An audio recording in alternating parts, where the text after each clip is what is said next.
मैं क्या करूं? कर्मणा जायते जंतु कर्मणैव विलीयते सुखम दुखम भयम क्षेमम कर्मणैवाभिप्यते। हमारे आज की कर्म कल का भविष्य बन के आते हैं। हम आज बोने नहीं जाएंगे तो 6 महीने बाद काटेंगे क्या? ठीक उसी प्रकार हम आज जो कर्म करते हैं, जैसा मन विचार हम सोचते हैं बनाते हैं, परिणाम में भविष्य वैसा ही आता है। सत्यराजित बोले सरकार एक उपाय है, आप मेरी बिटिया से सत्यभामा से विवाह कर लो, फिर मैं द्वारकाधीश का ससुर बन जाऊंगा। फिर किसकी हिम्मत है हमें गाली दे सके? द्वारका में किसकी हिम्मत है कि द्वारकाधीश के ससुर साहब को गाली दे सके? भगवान बोले जैसी आपकी इच्छा। तो तीसरा विवाह हुआ भगवान का सत्यभामा जी के साथ में। कन्हैया एक दिन पधारे हस्तिनापुर, भगवान अर्जुन के साथ घूमने गए यमुना जी के किनारे, देखा एक कन्या तपस्या कर रही है। एकदः पांडवान् दृष्टुं प्रतीतान् पुरुषोत्तमः इंद्रपृष्ठं गतः श्रीमान् योधानादिभिर्वृतः।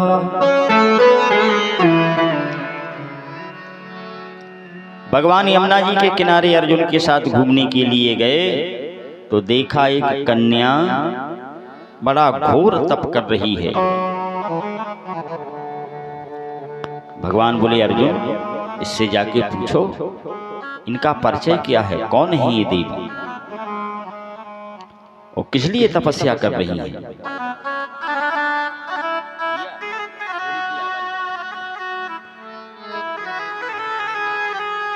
अर्जुन आए, हे देवी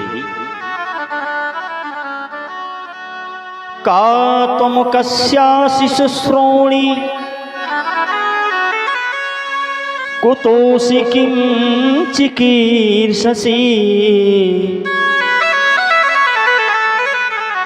मन्ये त्वां पतिमिच्छन्ति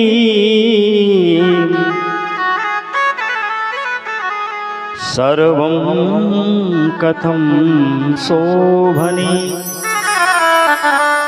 हे शोभने, हे वरानने, हे सुंदरी, कौन हो आप?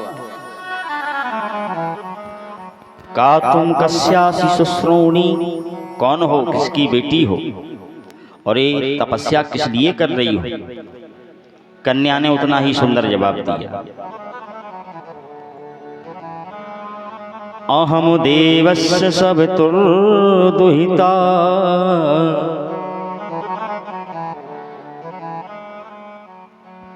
दुहिता पतिमीक्षति विष्णुवरेण्यं वरिदं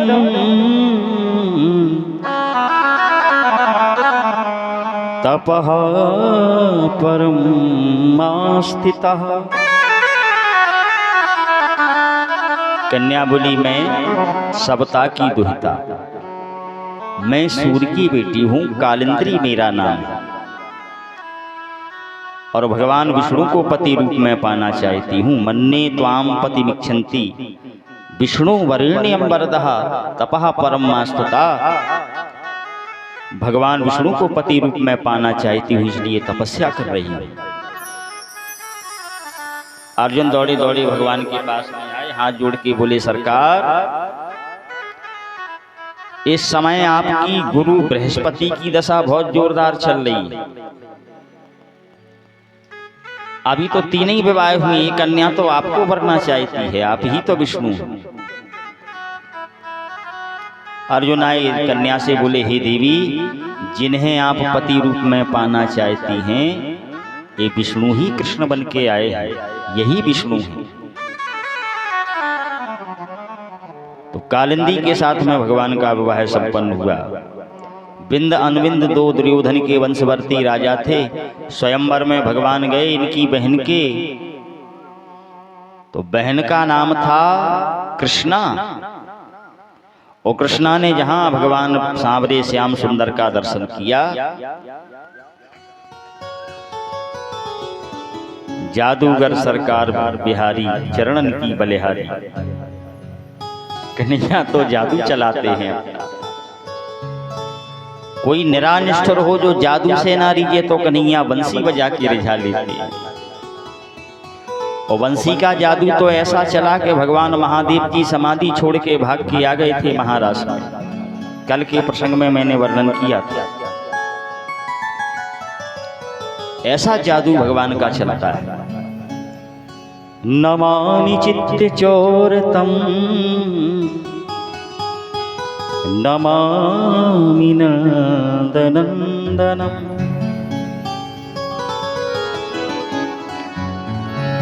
घुंघरालियल के फूलों से सजी है,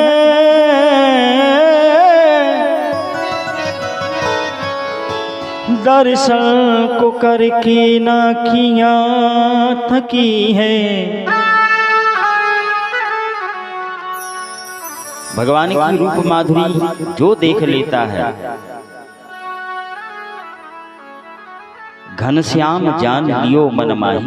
और जब से श्याम को जाना, जब से मैं अपना पता भूल गया। यथा ब्रज गोप का नाम। तो दुर्योधन की बहन कृष्णा ने देखा, बिंद अनुबिंद की बहन ने भगवान को देखा, जो दुर्योधन के वंशवर्ती राजा थे। तो स्वयंवर में जयमाला भगवान के गले में पहनाई। भगवान श्री कृष्ण की एक बुआ थी राजाधी देवी, जिनकी बेटी का नाम था मित्रवृंदा।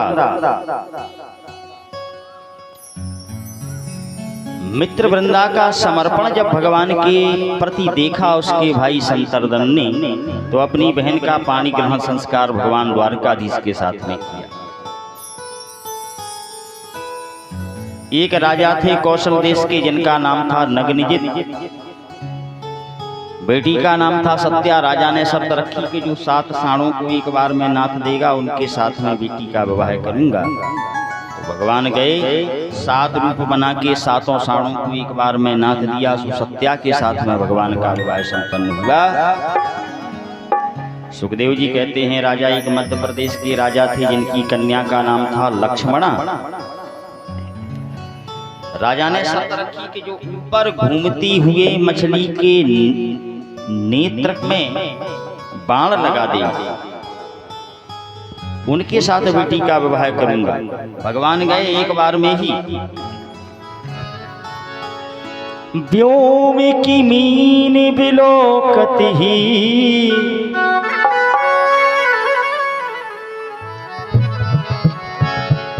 व्योम की मीन बिलोकत ही, सब ठाणे रहे प्रभु फोरी डारी।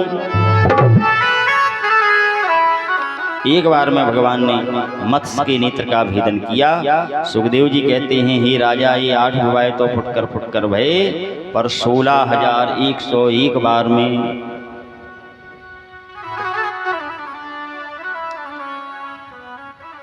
कारण था। पृथ्वी का बेटा था भौमासुर, इसी का नाम है नरकासुर। बोलो राधे राधे राधे। नरकासुर ने सोचा, अगर कृष्ण रास रचा सकते हैं तो मैं भी रास रचाऊंगा।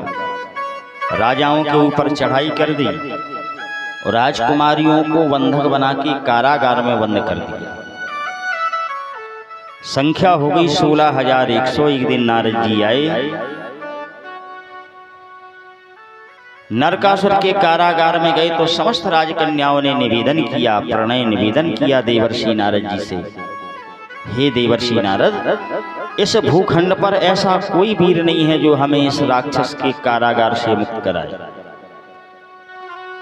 भगवान द्वारकाधीश की इतनी महिमा गाई देवर्षि नारद जी ने। अरे देवियों, इस समय तो साक्षात भगवान प्रकट हुए हैं धरती पर, भगवान द्वारकाधीश के रूप में। मैं आप सबका निवेदन जाके उनसे करूंगा। समस्त कन्याओं ने प्रार्थना भेजी नारद जी के द्वारा।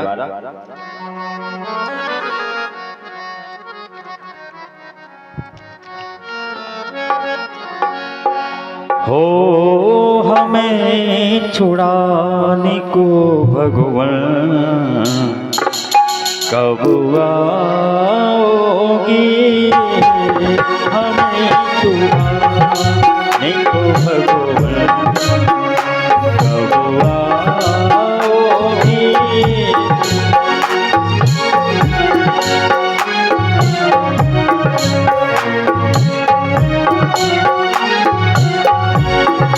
बचाने लाज हमारी कभी आओगे, बचाने लाज हमारी कब आओगे, हमें छुड़ाने को भगवान कब आओगी, हमें छुड़ाने को भगवान कब आओगे।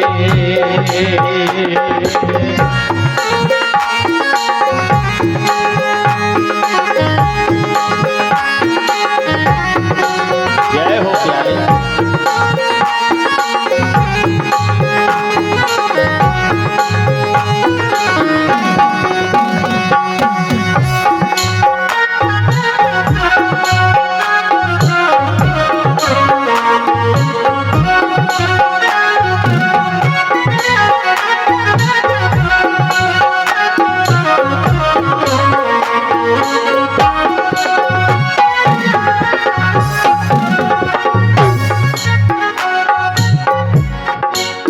समस्त राज कन्याएं बोली, हे प्रभु आप तो जगदाधार जगत पिता कहते हो, दीन दुखियों की पुकार सुनते हो, तो सरकार हम सबकी भी प्रार्थना सुनिए और हमें इस राक्षस के कारागार से मुक्त कीजिए। हो हमें छुड़ाने को भगवान कब आओगी, हमें छुड़ाने को भगवान कब आओगे, बचाने लाज हमारी कब आओगी, बचाने लाज हमारी कब आओगे, हमें छुड़ाने को भगवान कब आओगी, हमें छुड़ाने को भगवान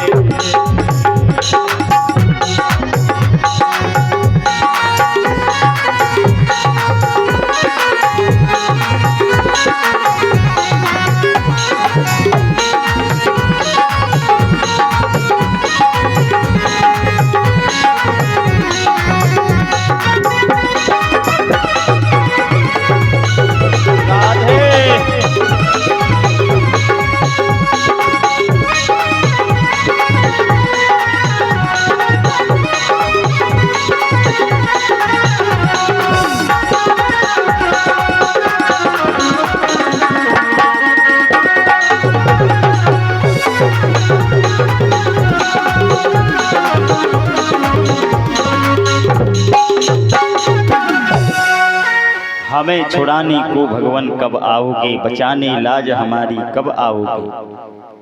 देवर्षि नारद जी बोले, हे देवियों आपका संदेश जाके भगवान से निवेदन करेंगे। देवर्षि नारद जी आए भगवान के घर में खटपट करवा। क्या किया नारद जी?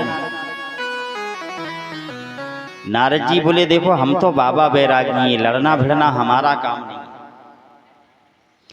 लेकिन लड़ाना भिड़ाना बहुत अच्छा जानते। नारद जी आए, स्वर्ग से एक कल्प वृक्ष का पुष्प लेकर के आए। उस समय रुक्मणी मैया भगवान के समीप में विराजमान थी। देवर्षि नारद जी ने पुष्प भगवान को भेंट किया। सरकार ये कल्प वृक्ष का पुष्प है, ये कभी मुरझाता नहीं है। और जो देवी इस पुष्प को अपने शरीर में लगाती हैं उन्हें कभी बुढ़ापा नहीं आता। उनका रूप हमेशा एक रहता है। तो रुक्मणी माता पास में विराजी थी, भगवान ने सहजतावश रुक्मणी जी को दे दिया और नारद जी ने जाके सत्यभामा जी के कान भर दिए। गए सत्यभामा जी के भवन में प्रणाम किया और 8 रानियों में सबसे ज्यादा ध्यान भगवान सत्यभामा का रखते हैं, क्योंकि सत्यभामा जी थोड़ा मान रखती थी। सत्यभामा जी से देवर्षि नारद जी ने प्रणाम किया, माता प्रणाम। नारद जी चारों ओर घूम के देखे सत्यभामा जी को। सत्यभामा जी बोली, अरे नारद जी क्या देख रहे हो? नारद जी बोले, माता मैं देख रहा हूं कि आपकी चुटिया में वो फूल दिखाई नहीं दे रहा है जो रुक्मणी माता लगा के रखती है। क्या मतलब? देवर्षि नारद जी बोले, अभी उनका दर्शन करके आया, मैंने देखा कि भगवान ने कल्प वृक्ष का पुष्प भेंट किया रुक्मणी जी को। और बस रुक्मणी जी के वाक्य को इतना सुना सत्यभामा जी ने कोप भवन में जाके विराज गई।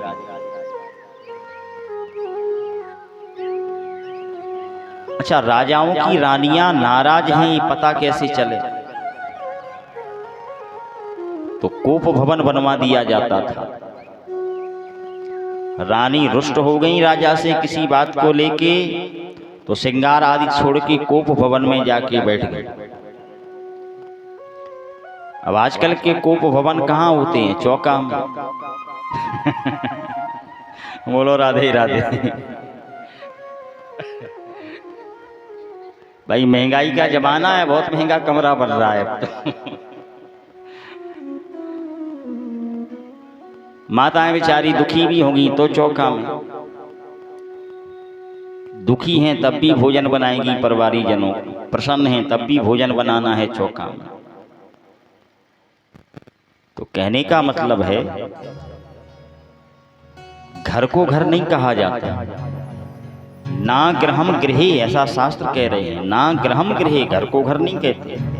फिर बोले गृहिणी गृह मुच्यते इति न्यायेन। बोले जो गृह लक्ष्मी उसमें आके प्रवेश करती है, जो अर्धांगिनी उसमें आती है, जो नारी उस घर में आती है, जो उस घर को चलाती है, गृहिणी गृह मुच्यते इति न्यायेन, उन गृहिणी को, अर्धांगिनी को घर कहा जाता है। घर तो मंदिर होता है। क्या प्रमाण है मंदिर होता है?